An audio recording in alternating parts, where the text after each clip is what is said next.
What's going on, DDO players? Axel here, and today I'm back for another Let's Play. Sorry guys, I meant to really do this week, but real life just hasn't allowed it.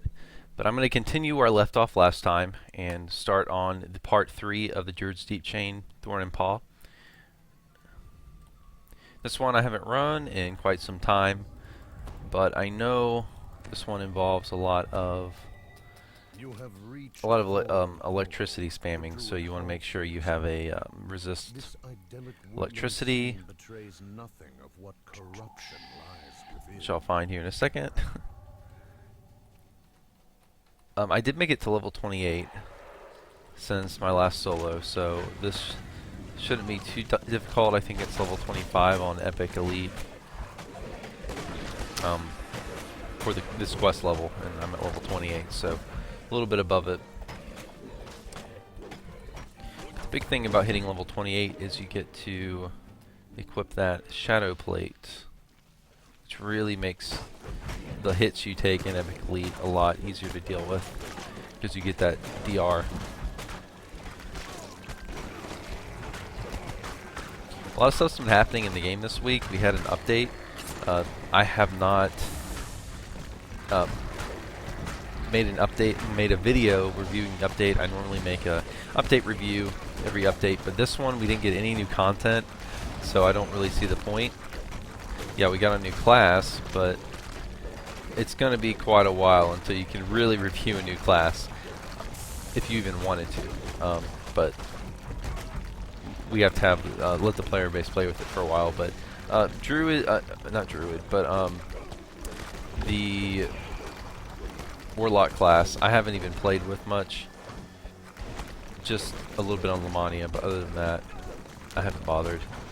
I think it's a cool class. I think it'll help a lot with casters and their SP. It seems to be a little bit of an answer to a problem of casters these days, which is like when you talk about content like the Temple of Elemental Evil, they run out of SP just too fast.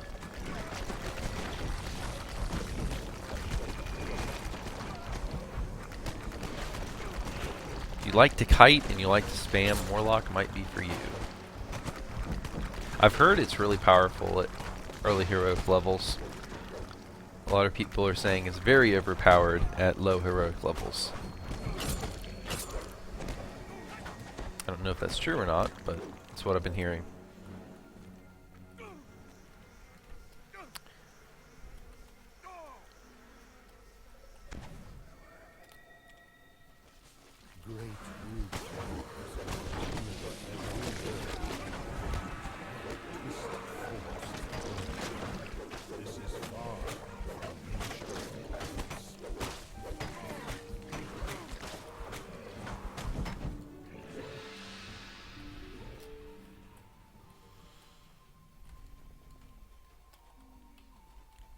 I'm working on another video which I hope I can upload tomorrow.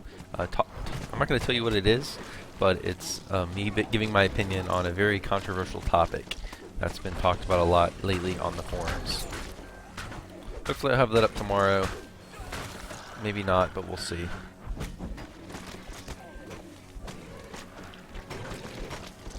But other than that, I just have not had time this week to work on DDO stuff. Well, I don't want to say that. I've had time, but I'm working on, well, I'm getting ready for I'm really into Smash Brothers. I play in tournaments and stuff, so I've been practicing for a tournament I'm playing in coming up. So that's what I've been doing this week. I've been trying to get back to DDO, and I have some more time this weekend that I can spend on it, but whenever that tournament's over, I'll have more DDO time. Plus, just DDO in general, I'm kind of a little bored with right now because we're just in a kind of a lag period where we haven't had a whole lot of new content since, really since Epic Elite, or since Epic Necro 4. Now we have had Temple of Elemental Evil, and we did have Heart of Madness, but those packs just not a lot of replay value, not a lot of good loot to run, so there's not a lot of people running them. There's not a lot of incentive for me to run them. So they're kind of been a little bit of a dead updates. We're kind of in a little bit of a lull period right now. But I'm really excited next month when we get Epic Shavarath. I'm hoping that that's going to be awesome. One of the things they did give us this update is we know what the quest names are. They're in the Adventure Compendium if you want to check them out.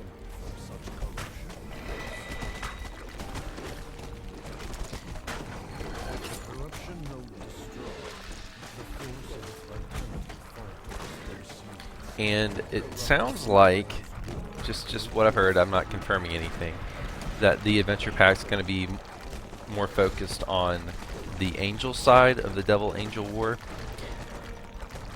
I know the heroic Shavarath that we have right now was very devil focused, and we didn't see a lot of archons in there, just a lot of devils for the most part.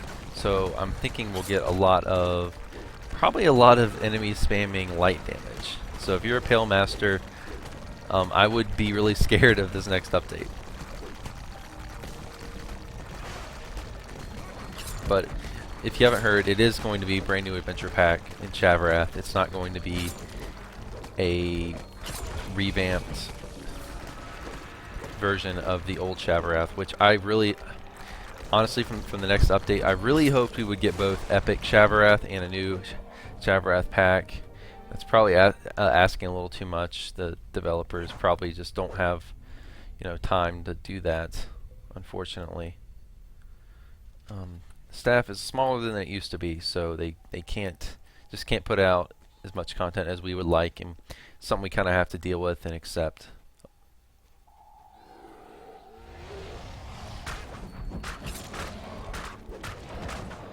But we are getting, I believe, 3 quests in a raid. It could be 4. Either 3 or 4 quests in a raid. So that'll be cool. I have no idea what the new raid's about. I really hope it's an actual raid and not just a boss encounter like the Mark of Death or like Fall of Truth. Kind of getting a little sick of the raids that aren't really raids. Oops. That aren't really raids. They're just one boss encounter. I want a whole experience, like the Shroud or like the Temple of Deathworm, which, minus the repetitive mirror puzzles, I think is a great raid.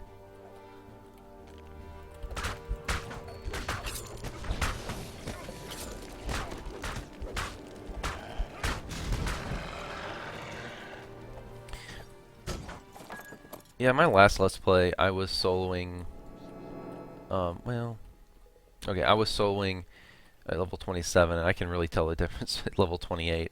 I'm really not taking I'm taking less damage. I mean, 30 per hit, pretty much. It's taken off. That's significant.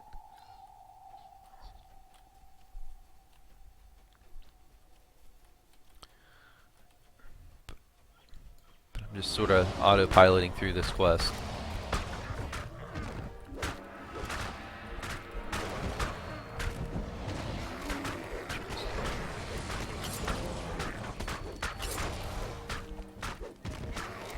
I did solo this one other time, not on Epic Elite. I think it was Epic Hard, but it was a long time ago, like not too long after this first came out, I believe.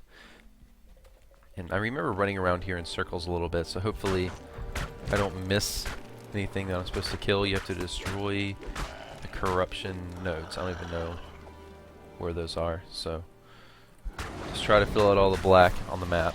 Hopefully I hit everything I need to hit.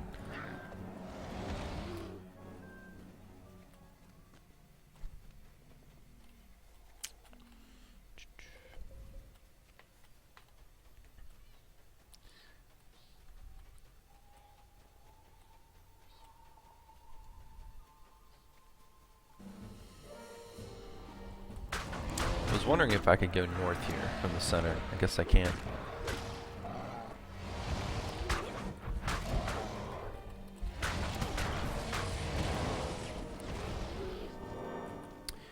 Might be a path over here that I missed. Oh yeah, there are some trees I could break. I bet I can break them now. The roots barring entrance to whole Nope. They must be weakened before there is hope of breaking Alright. Can I go west? Yes, I can.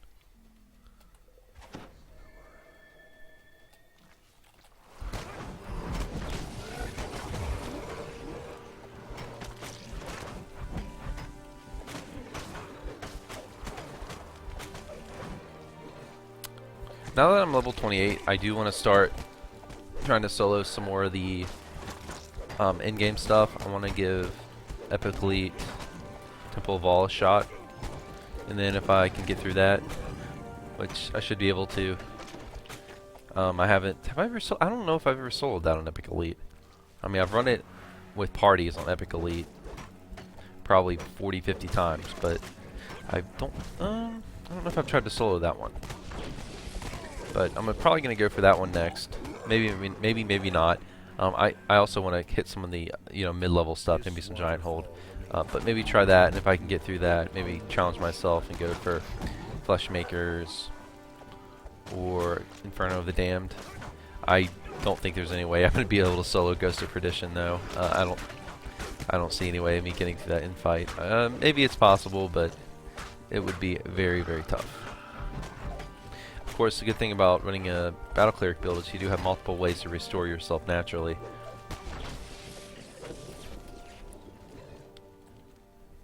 You don't have to rely on scrolls or pots or whatever like other builds. And I can also quicken my restores. So I would be able to get myself, get that constitution damage from the end boss off pretty quickly. My only concern is being able to kill the enemies before I can kill them, and that's that's the one thing that kind of holds this build back, because this obviously is not a. I've said this many times before on my channel. This obviously is not a top tier build. It's probably it's good, but it's not top tier. Sometimes it struggles, and Epic Elite's killing things before they can kill you. Now it can't stay alive forever, so a lot of the times this build can solo everything that a top build can. It just takes a lot longer because this build doesn't have Holy Sword. It doesn't have the fantastic DPS like a Barbarian or something. So, it can't insta-kill like a Bard can.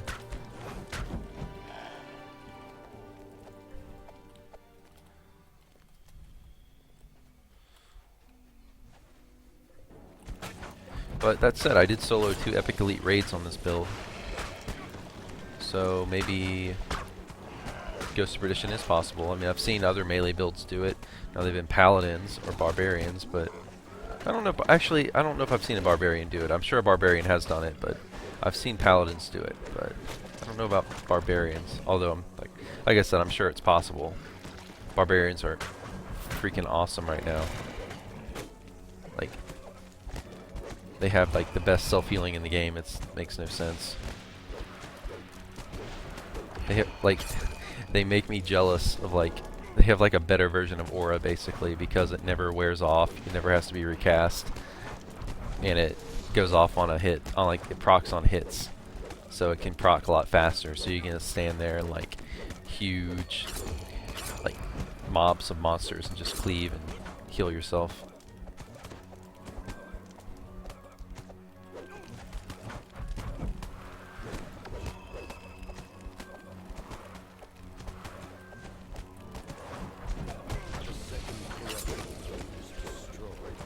Alright, so he killed the other corruption node.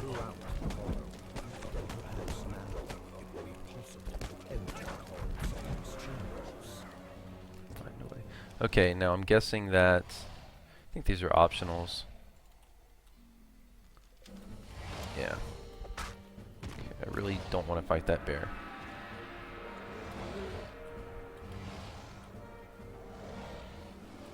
Okay, I'm guessing that those trees that I had to break at the beginning are breakable now? Alright, I guess I have to kill these bears.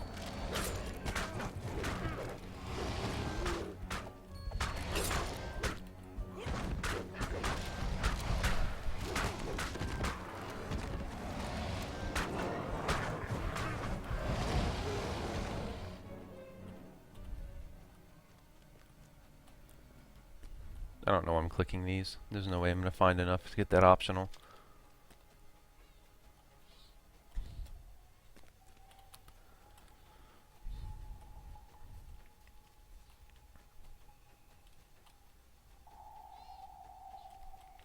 Alright, so I'm going to head back to the center, and hopefully I can go north.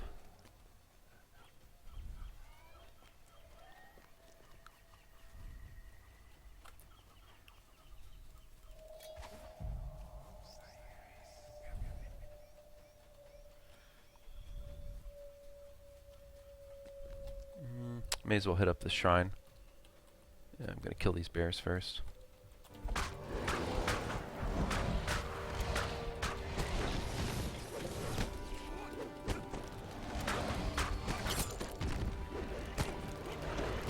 Another cool thing you can do, you get knocked down like that.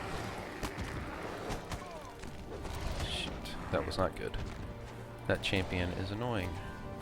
If you get knocked down like that, I've said this before in my other videos, but just mash on heal or mash on haste boost or whatever you want to cast.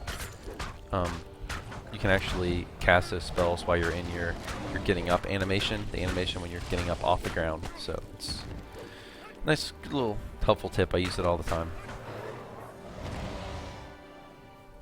Alright, gonna grab the shrine. Mainly to get turns back and haste boost, damage boost.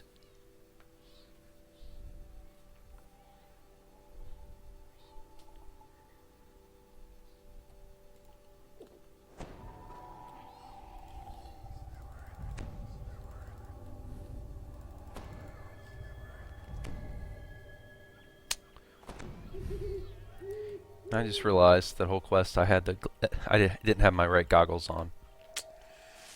So my DPS was lower because my goggles are my seeker item. I have the anti what is it called? I can't remember. Intercession. My intercession ward goggles on because I was running some epic necro the other day. All right.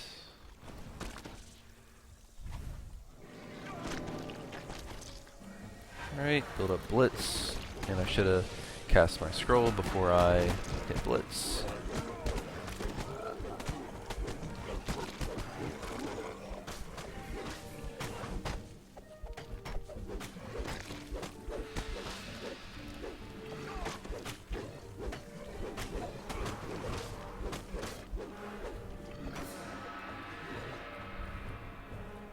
And I'm not going to hit that, I don't want my Blitz to die. Into Halsing's own chambers. There is a third corruption node here, and a remarkably large down there. It's a lot of mobs.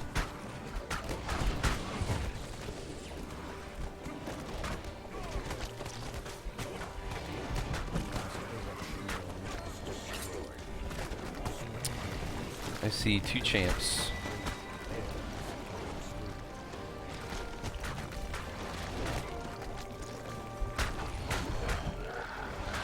I think we got them both. Oh, that bear is a champ.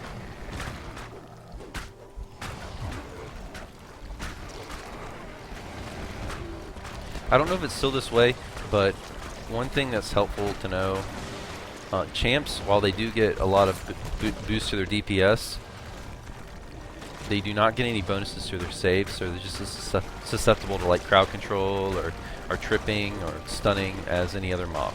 Now, I don't know if they've changed this, but that's the way it was not too long after implementation, because I heard a dev say that this is by design, because they want champs to get more DPS, but they don't want them to like discourage like tactics that probably aren't used enough in the game as it is, like tripping and holding and stuff, dancing.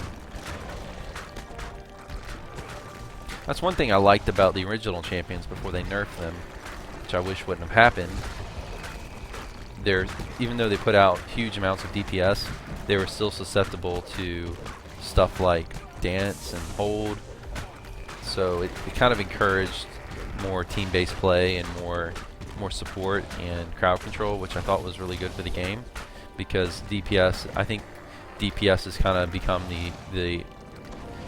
the end all of everything right now, and I kind of don't like that. I wish that support roles were more viable in groups right now. And I hope that's something they can address. That like adding a support character to a group is just as good as adding another DPS character. Because right now, you don't really want that buffing bard or healing cleric or what crowd control wizard. It makes no sense to like take a character or to specialize your character in support over DPS, because DPS is just everything right now. You might want to consider looking at the times that epic monsters stay held or stay danced. I know right now in Epic Elite, like if you hold a monster, it breaks out really quickly. If they kind of extend that time and make holds more viable, it would encourage more people to actually go for some support.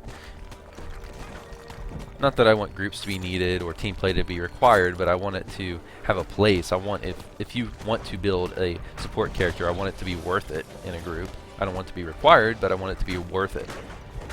And I don't think it really is right now. There's no reason to not just build your character as a DPS first, you know, self-healing second type of build, no matter what class you are.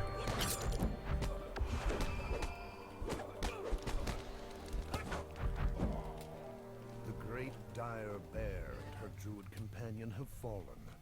The source of the corruption destroyed. The silence that follows is broken by a faint human cry, coming from the rear of the glade. Alright, I guess we gotta go through those red names. I don't like that there's two champions.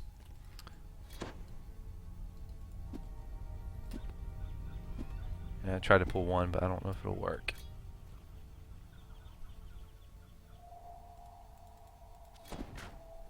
Nope, it didn't.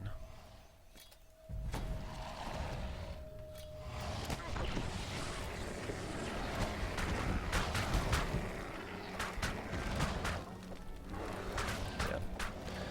I don't like that they're both champions.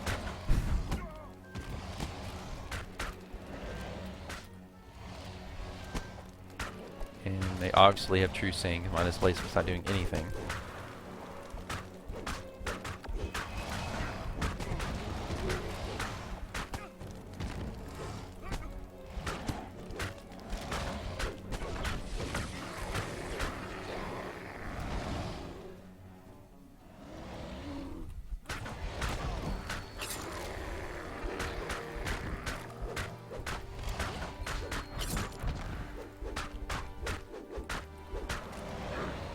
Alright, I think when we talk to this NPC, we're done. Come, you are looking for Hall Same, says the injured druid.